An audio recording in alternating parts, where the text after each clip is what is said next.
The first query arose from the accumulation of court awards and compensation to 4 trillion shillings, which according to the 2014-2015 Auditor General's report showed a 34.7 billion shilling increment in just 1 year. How this figure was computed.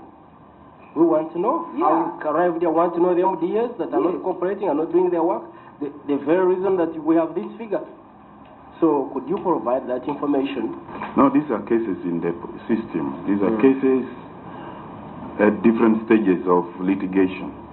So you wouldn't be able to know which ones you are likely to win, which ones you are likely to lose. But there are potential cases for court awards. Yes.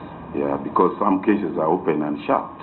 Together with his team, the Solicitor General Francis Atoke was also put to task to explain the delay in settling 477 billion shillings in awards for up to 4 years, yet the Ministry of Justice had been annually receiving funds for the claims.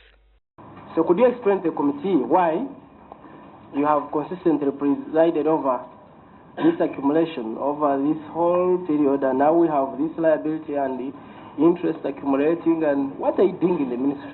We have a ceiling, Madam Chairperson. Having a ceiling doesn't mean that should be And outside. this thing has been accumulating even before I was there. So it is not that it is my responsibility to accumulate this or that. Parliament's Public Accounts Committee also faulted the Solicitor General's office for violating budget regulations when it went ahead and paid out claims beyond what the ministry had been allocated. It emerged that for 4 years between 2012 and 2015, the office was annually allocated 4.3 billion shillings for court awards and compensation, but that the amount paid out was way beyond the approved funds, which forced members to query the source of the funds. Well, as yours was flat 4.3 billion in your budgeting, in 2012 you paid 20.7 billion, and then 13 5.3, and then 14 8.5, and then 15 there we are looking at you paid 18.9 billion. So you keep the budgeting flat.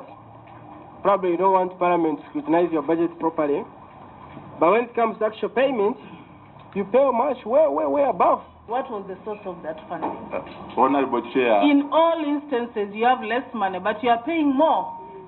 Honorable Chair, I've been pointing out that because they give us this ceiling, we write, and subsequently, supplementaries have been honored.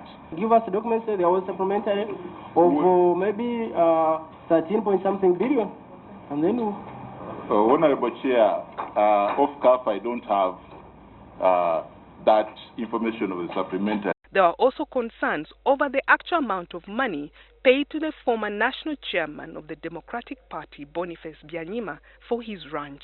The Solicitor General's office said they paid Byanyima 10 billion shillings in compensation for the 2 square mile ranch, but documents indicate he was only paid 2 billion shillings.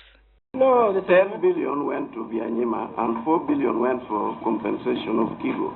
Now, in 2012, the letter I wrote, the Solicitor General ended up giving Byanyima 4.4 billion, meaning that from the figure of 2011, it was lowered as far as 4.4 billion. And these are records you gave us yourselves as attachments. May I know, how did you manage to pay this person 10 billion? What did you base on after the Solicitor General's recommendation in 2012? Unless I go and check on the real payment documents in the IFMI system, that would give the schedule.